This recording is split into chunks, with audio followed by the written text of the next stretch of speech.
तो आज जिस तरह से अहमदाबाद से लंदन जा रही फ्लाइट, जिसमें गुजरात के पूर्व मुख्यमंत्री और कई सारे वीआईपी लंदन जाने वाले बड़े ही खास लोग, हर कोई लंदन नहीं जाता है, वो जिस तरह से फ्लाइट क्रैश हुई उस पर काफी से सवाल उठ रहे हैं। किस तरह से देखते हैं आप उसको? जर्नलिस्ट महोदय, बहुत ही विरोधाभास और बहुत ही बचकाना हरकतें भारत सरकार कर रही है। जहां दिल्ली के अंदर 10 साल पुरानी वाहन नहीं चला सकते, उस पे बैन है, और जहां वीवीआईपी करोड़पति अरबपति लोग सफर करते हैं, अंतर्राष्ट्रीय सफर मजाक नहीं है। लंदन में जो लोग रहते हैं वो गरीब नहीं है, वो झुग्गी झोंपड़ी से नहीं जाते कि मोदी जी ने कहा कि जो पैदल चल रहे हैं उनको भी चप्पल पहनाएंगे, उनको भी एरोप्लेन में घुमाएंगे। तो वो लोग नहीं बोइंग में सफर कर रहे थे।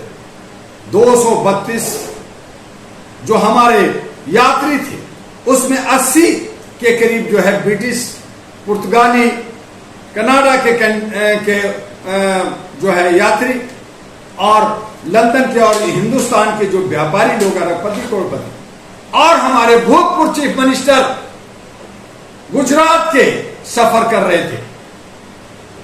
जब 10 साल से ऊपर 12 साल का वो फ्लाइट हो गई थी, पहले वो दिल्ली से हैदराबाद गई और लंदन से जब अहमदाबाद आई थी, तो उसमें जब कहा गया, जब पैसेंजर ने कहा कि इसमें एसी नहीं चल रहा, इसमें ये खामियां है, इसमें लाइटें नहीं आ रही है, तो उसकी जांच क्यों नहीं की? उसकी आज कहते हैं कि हम हाई टेक्नोलॉजी में जी रहे हैं और आप खट्टर एरोप्लेन को लेकर करके उड़ रहे हैं सिर्फ माल और पैसा कमाने के लिए।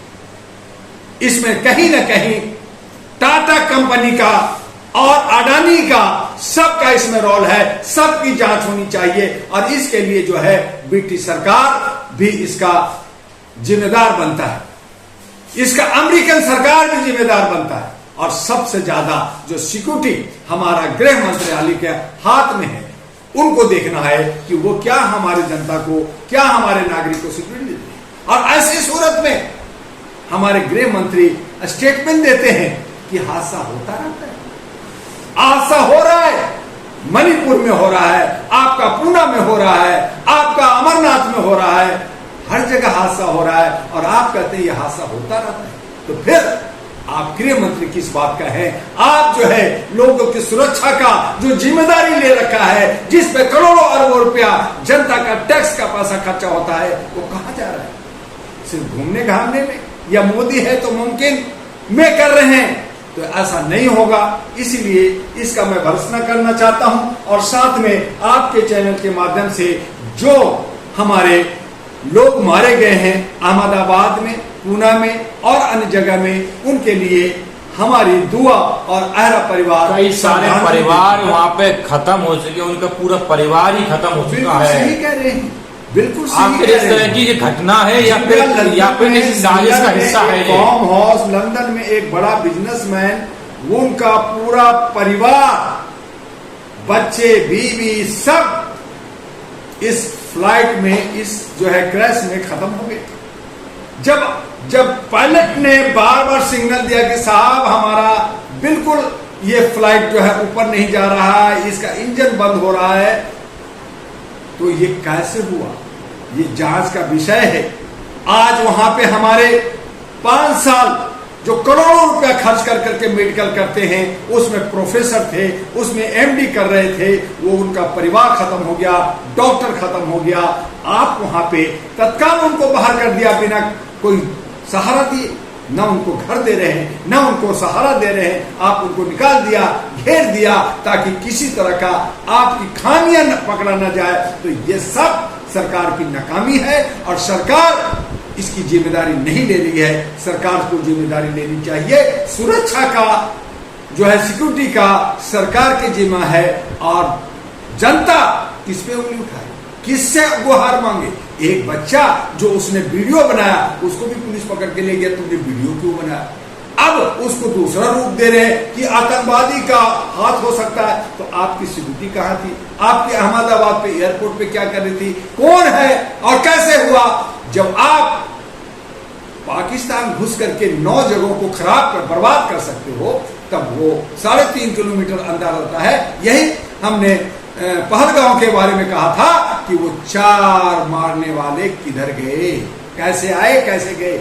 आज आप कहते हैं कि आतंकवादी का हरकत है, तो कहां घुसा, कहां है इंटेलिजेंस, कहां है सिक्योरिटी, मैं पूछना चाहता हूं। आप बार बार कहते हैं नेक्स्ट लाइट ने इतना मार दिया, उसके बाद AK-47 था, वो एक गरीब जिसके पैर में चप्पल नहीं है, खाने के लिए नहीं है, कपड़ा नहीं है, उसके पास AK-47 कहां से आया।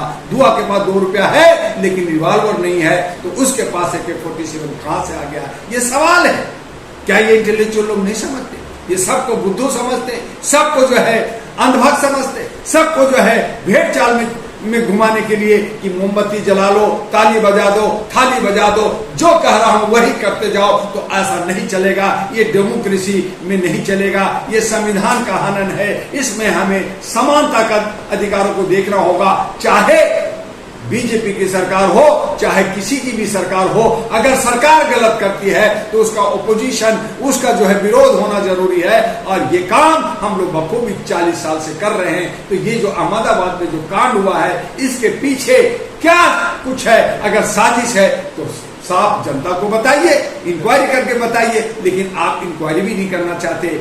आप जो अब अमेरिका और लंदन के लोग जो टीम आएंगे वो क्या निकालेंगे, इस पे जो है खाओ पकाओ लूट होगा। तो इस तरह का राजीव प्रताप रूडी का कहना है कि वो सिंगल इंजन पे भी दोनों इंजन एक साथ कैसे खराब हुए, जबकि एक इंजन पे पूरी फ्लाइट लंदन पहुंच सकती थी, फ्यूल कोई कमी नहीं थी, जबकि सारी चीज चेक होती है। वो जो घटना हुई है, घटना से पहले आके पायलट ने उसको कैसे टेक ऑफ किया, टेक ऑफ होने के कुछ सेकंड में ही फ्लाइट क्रैश हो गई। वो कह रहे कि ग्राउंड स्टाफ में ऐसा क्यों नहीं इसको पूरे प्रॉपर चेक किया। तो रूडी साहब बताए ना, वो एविएशन मिनिस्टर रहे हैं, तो बताए ना कि कैसे तो पायलट आखिर कैसे हुआ, यही तो जनता भी जानना चाहती है, यही तो जनता जानना चाहती है कि 2 इंजन जिसमें लाखों लीटर पेट्रोल भरा हुआ हो और उसमें सारा कुछ हो, उड़ने से पहले पूरी उसकी जांच होती है, पूरा स्क्रूटनी होती है, पूरा आपका स्कैनिंग होता है, और ये सब कैसे हो जाता है। तो कहीं ना कहीं आप खटारा गाड़ी को खींच के पैसा उगाही कर रहे हैं। आप सिर्फ पैसा देख रहे हैं, आपको सुरक्षा, आपकी इंसानियत नहीं आपको जागा है। आप लोगों की जान को जो है आपने जो है मुफ्त का समझ रखा है। और इस तरह का जो हरकत है, जिसकी जिम्मेदारी होम मिनिस्टर को लेना चाहिए। और मैं कहना चाहूंगा कि ऐसी सूरत में होम मिनिस्टर को इस्तीफा दे देना चाहिए। लेकिन कौन बोलने वाला है? जो बोलेगा वो जेल जाएगा, जो बोलेगा जिसके पिछवाड़े पे डंडा पड़ेगा। तो इस तरह का डरा कर करके लोकतंत्र चलाएंगे तो देश बेड़ा गर्क हो। कहा जा रहा है कि रूपाणी, जो विजय रूपाणी गुजरात पूर्व मुख्यमंत्री है, उनके लिए साजिश रची गई है। क्या ऐसा हो सकता है, संभव है कि बहुत सारे, तो रूपाणी जी भी तो उन्हीं के लोग थे भैया, उन्हीं के मिनिस्ट्री में थे, उन्हीं कहा जा रहा है कुछ जमीनों के सौदों के गवाह थे वो थे। लेकिन अगर आप लोग गुजरात के और 2 लोग जो है एरोप्लेन में क्रैश पहले भी हुए थे, तो आपने अगर इस तरह की साजिश करके किसी नेता की जान लेंगे तो ये क्या उचित है, क्या देश हित में है?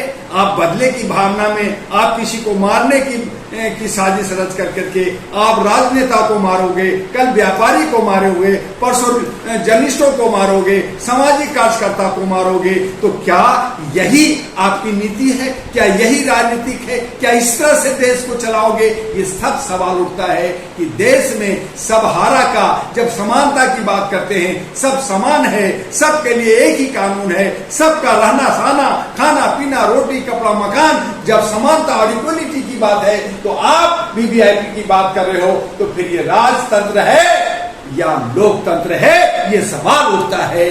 हम डॉक्टर दुआ ये सवाल उठाता है कि लोकतंत्र अगर नहीं है तो आप घोषित करें कि मैं भारत का राजा हूं और मैं अपनी मर्जी से राज्य चलाऊंगा। हम लोग नतमस्तक हो जाए। जिस तरह से अहमदाबाद में प्लेन क्रैश हुआ, उसी तरह से अभी 2-3 दिन पहले देहरादून में हेलीकॉप्टर क्रैश हुआ। क्या माना जाए कि देश के नागरिक है, उनकी जान सस्ती हुई? कभी हेलीकॉप्टर क्रैश हो जाता है, लोग बाहर घूमने पहलगांव जाएं या हेलीकॉप्टर हवाई जहाज कहीं भी जाएं, लोगों की जान कीमत क्या इतनी सस्ती हो गई है कि इससे घटाकर का जिम्मेदार कौन है? ये सब सुरक्षा में चूक है। ये सब हमारे इंटेलिजेंस वाले मजे कर रहे हैं, ये सब हमारे लीडर जो है मजे कर रहे हैं। देश विदेश घूम रहे हैं, इन पे जो है अंकुश नहीं है, जवाबदेही नहीं है। जब तक नौकरशाह और लीडरों को जवाबदेह नहीं बनाया जाएगा, तब तक ये जो जिस तरह से अमित शाह ने कहा कि ये सब होते रहती है, ये दुर्घटना होते रहेंगे, ये सब होता रहेगा, तो इसी तरह से ये करना चाहते हैं, ये जवाबदेही नहीं लेना चाहते हैं। आज हमारे जो है देहरादून की आपने बात की, हमारा अमरनाथ में हुआ, हमारा जो साउथ में हुआ, अगर वो लैंड न कर जाता, वो भी ब्लास्ट कर जाता तो कितना नुकसान होता। ट्रेन पटरी से उतर जाती है, ट्रेन गिर जाती है, तो ये सब सुरक्षा का, ये सब व्यवस्था का, ये सब एजेंसी का कहीं न कहीं उनकी कमियां और उनकी जो है मनमानी, या वो कहें कि वो कहीं न कहीं अनमने ढंग से काम कर रहे हैं, सिर्फ सैलरी ले रहे हैं, सिर्फ पैसा ले रहे हैं और अपने दायित्वों का निर्वहन नहीं कर रहे हैं, जिसका खामियाजा आम जनता को, हमारे पर्यटक को और सैनिक को और किसानों को और मजदूरों को भुगतना पड़ा।